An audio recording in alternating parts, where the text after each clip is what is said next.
Queridos hermanos, nuevamente juntos para hacer este rato de oración, en esta oportunidad con la alegría de poder comenzar con la catequesis de nuestro queridísimo Papa Benedicto XVI. A comienzos de este año, concretamente el 7 de marzo, el Papa comenzó a predicar los días miércoles sobre los padres de la Iglesia, de los cuales venimos hablando desde el año pasado, porque efectivamente la riqueza del contenido del mensaje de los padres de la Iglesia es extraordinaria. Y realmente es un lujo poder hacerlo ahora de manos del Papa Benedicto XVI. Quienes lo han leído saben que tiene la característica de escribir y de hablar muy claro y muy fácil para todos, si bien muchas veces habla de verdaderos misterios o de temas muy profundos.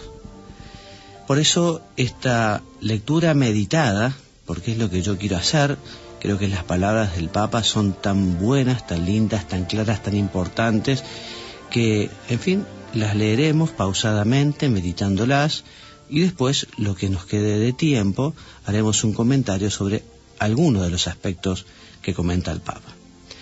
Y entonces, en este miércoles 7 de marzo, les decía a quienes le escuchaban en la Plaza San Pedro: queridísimos hermanos y hermanas, durante los meses pasados hemos meditado en las figuras de cada uno de los apóstoles y en los primeros testigos de la fe cristiana mencionados en los escritos del Nuevo Testamento. Ahora dedicaremos nuestra atención a los padres apostólicos, es decir, a la primera y a la segunda generación de la Iglesia después de los apóstoles. Así podemos ver cómo comienza el camino de la Iglesia en la historia. San Clemente, que es de quien va a hablarnos hoy el Papa Benedicto, hoy que lo leemos, habló el Papa el 7 de marzo de este año. San Clemente, obispo de Roma en los últimos años del siglo I, es el tercer sucesor de Pedro después de Lino y Anacleto. El testimonio más importante sobre su vida es el de San Ireneo, obispo de León hasta el año 202, el cual atestigua que San Clemente había visto a los apóstoles, se había relacionado con ellos y tenía todavía predicación apostólica en sus oídos y su tradición ante sus ojos, dice entonces San Ireneo de León en Adversus Hereses, capítulo 3. Testimonios tardíos entre los siglos IV y VI atribuyen a San Clemente el título de mártir. Mártir es aquel que derramó su sangre, que dio su vida por defender la fe. Mártires son todos aquellos que no negaron la fe en Cristo, sino que prefirieron dar la vida. Y esta sangre de los mártires, agrego yo, fue la que regó esos primeros años de la Iglesia y que dio tantos frutos gracias a esta generosidad que tenemos que imitar cada uno de nosotros en lo corriente, en lo cotidiano. Ser mártires en lo que nos cuesta, porque seguramente a nosotros Dios no nos pida la vida. Y continúa el Papa Benedicto. La autoridad y el prestigio de este obispo de Roma, les cuento que estamos hablando de San Clemente Romano. Si alguno recién sintoniza, estamos hablando del discurso del Papa sobre San Clemente Romano, discurso del 7 de marzo de este año 2007. Entonces, la autoridad y el prestigio de este obispo de Roma eran tan grandes que se le atribuyeron varios escritos, pero su única obra segura es la carta a los Corintios. Eusebio de Cesarea, el gran archivero de los orígenes cristianos, la presenta con estas palabras: nos ha llegado una carta de Clemente, reconocida como auténtica, grande y admirable. Fue escrita por él de parte de la Iglesia de Roma a la Iglesia de Corinto. Sabemos que desde hace mucho tiempo y todavía hoy es leída públicamente durante la asamblea de los fieles. A esta carta de San Clemente se atribuía un carácter casi canónico. Al inicio de este texto, escrito en griego, San Clemente se lamenta de que las repentinas y sucesivas calamidades y tribulaciones le habían impedido una intervención en el tiempo oportuno.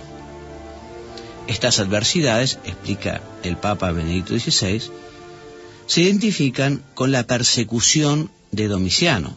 Quienes escuchan quizá sepan que la Iglesia en sus primeros siglos estuvo muy perseguida por los emperadores y justamente muchos dieron su vida, entre ellos este mártir que es San Clemente Romano, de quien estamos hablando. Y él dice que no pudo escribir antes a los fieles de la Iglesia de Corinto debido a estas adversidades, debido a esta persecución del emperador Domiciano. Por eso, la fecha de composición de la carta se debe remontar a un tiempo inmediatamente posterior a la muerte del emperador y al final de la persecución, es decir, inmediatamente después del año 96, 96 después de Cristo. La intervención de San Clemente, estamos todavía en el siglo I, era requerida por los graves problemas por los que atravesaba la Iglesia de Corinto. En efecto, los presbíteros de la comunidad habían sido destituidos por algunos jóvenes contestadores. También San Ireneo alude a esta triste situación cuando escribe: bajo el gobierno de Clemente se produjo entre los hermanos de Corinto una divergencia de opiniones no pequeña. La Iglesia de Roma envió a los de Corinto una carta importantísima para reconciliarlos en la paz, renovar su fe y anunciarles la tradición que ella había recibido recientemente de los apóstoles. Por tanto, podríamos decir que esta carta de San Clemente Romano, de quien estamos hablando, constituye un primer ejercicio del primado romano después de la muerte de San Pedro. ¿Qué quiere decir esto?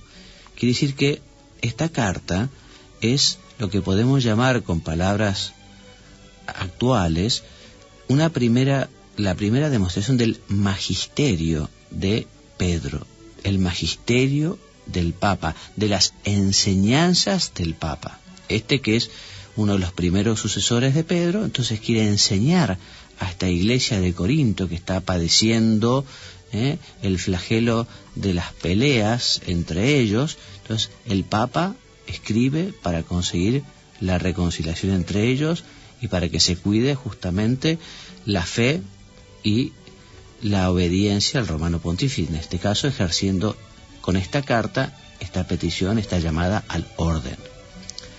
La carta de San Clemente retoma algunos temas muy queridos por San Pablo, que había escrito dos grandes cartas a los corintios, en particular la dialéctica teológica, perennemente actual, entre el indicativo de la salvación y el imperativo del compromiso moral.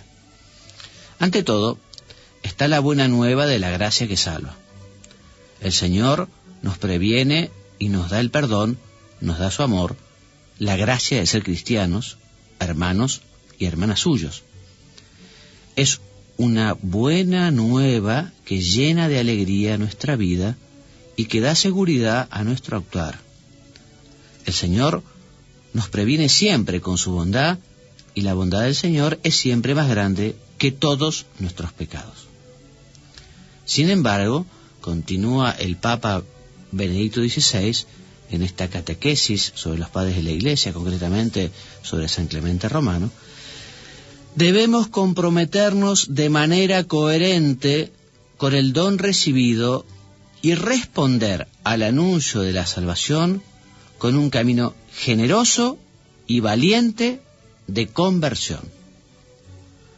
Con respecto al modelo de San Pablo, la novedad está en que San Clemente, después de la parte doctrinal y de la parte práctica que constituían el núcleo de todas las cartas de San Pablo, presenta una gran oración con la que prácticamente concluye esta carta. Entonces, quienes vienen siguiendo este razonamiento de la catequesis del Papa habrán entendido que San Clemente escribe una carta a la iglesia de Corinto porque se habían suscitado diversos problemas.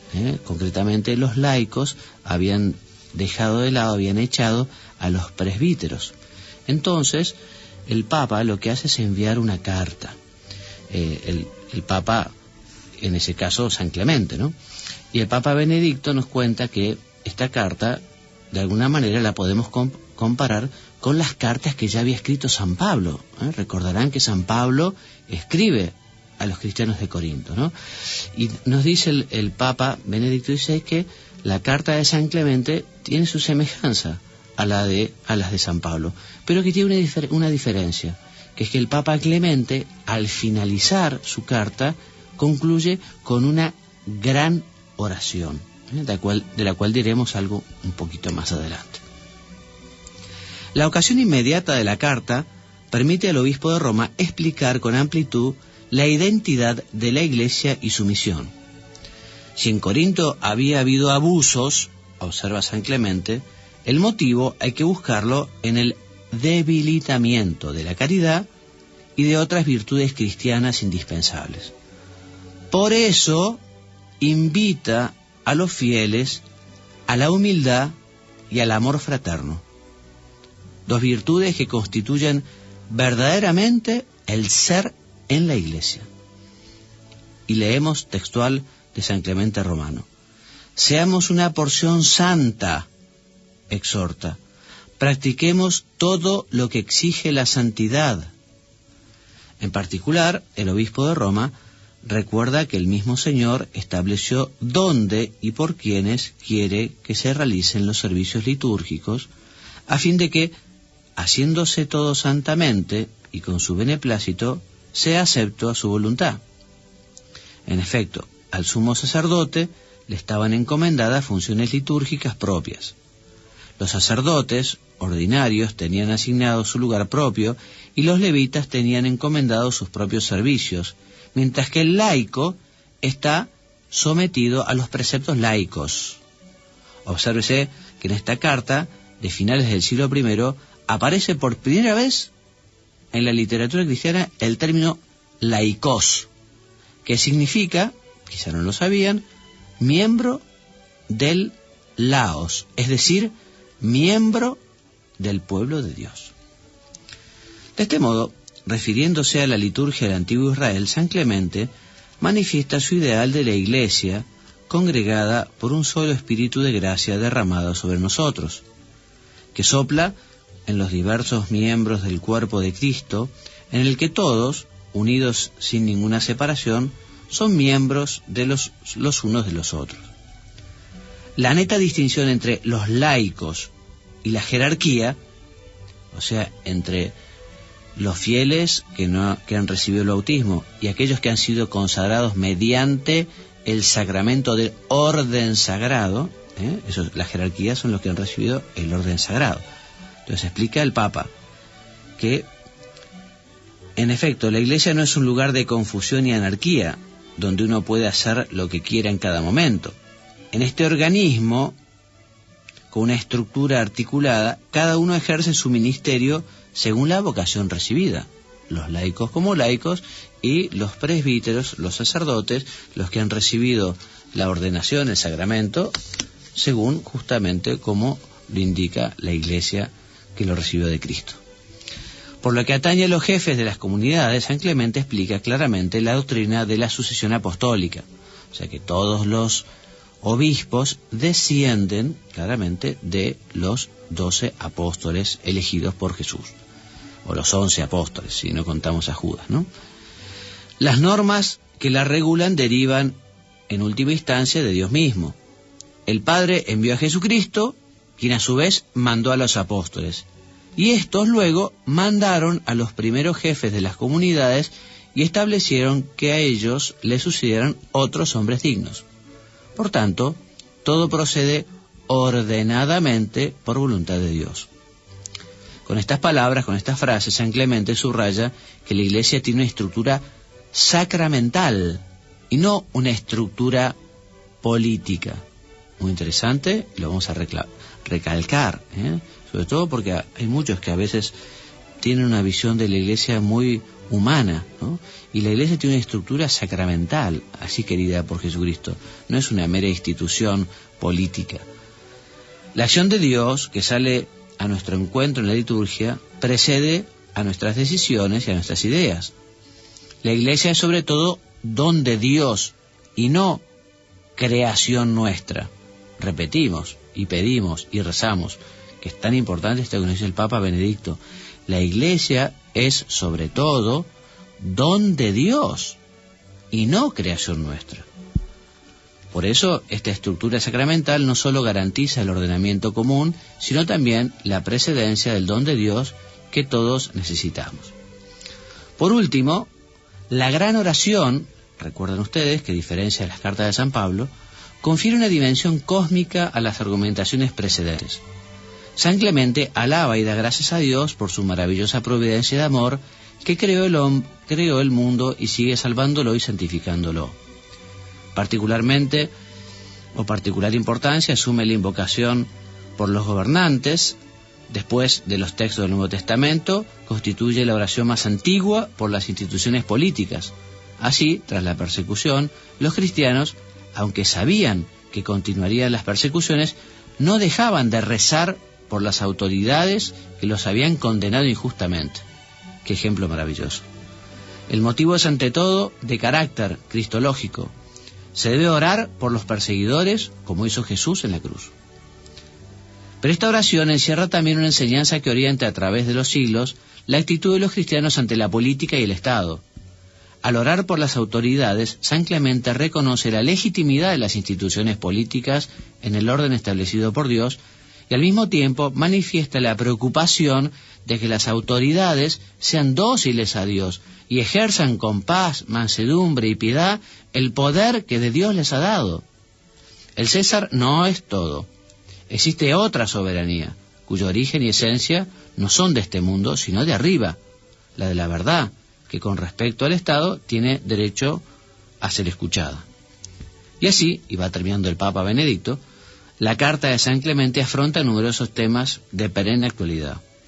Es aún más significativa en cuanto que representa desde el siglo I la solicitud de la Iglesia de Roma que preside en la caridad a todas las demás iglesias. Con el mismo espíritu, hagamos nuestras las invocaciones a la gran oración en la que el obispo de Roma se hace portavoz del mundo entero. Y termina así con esta oración. Sí, oh Señor, haz que resplandezca en nosotros tu rostro por el bien de la paz. Protégenos con tu mano poderosa. Te damos gracias a través del sumo sacerdote y protector de nuestras almas, Jesucristo, por el cual sea la gloria y alabanza a ti, ahora y de generación en generación, por los siglos de los siglos. Amén. Y aquí termina entonces esta predicación del Papa Benedicto XVI, que comienza a explicar, nos va a hablar durante una temporada, y es lo que nosotros haremos en este programa, de los padres de la Iglesia. Aquí termina esta predicación del Papa Benedicto XVI en estos miércoles sobre San Clemente Romano y sobre esta carta a los Corintios. La verdad es que no nos ha dejado mucho espacio para el comentario, pero es preciosa esta carta. Y si sacamos un pequeño propósito de esta carta, nos quedamos entonces con lo que nos dice San Clemente sobre los políticos, ¿no? Aprovechando la cercanía, digamos, de las próximas elecciones en la Argentina. Acá San Clemente manifiesta esa preocupación para que las autoridades sean dóciles a Dios y ejerzan con paz, mansedumbre y piedad el poder que Dios le ha dado. Vamos a pedirle a la Santísima Virgen entonces para nuestros gobernantes esto que pide hoy San Clemente y que nos repite el Papa Benedicto XVI. Te pedimos, Madre nuestra Virgen María, para que nuestras autoridades sean dóciles a Dios y ejerzan con paz, mansedumbre y piedad el poder que Dios les ha dado, que así sea.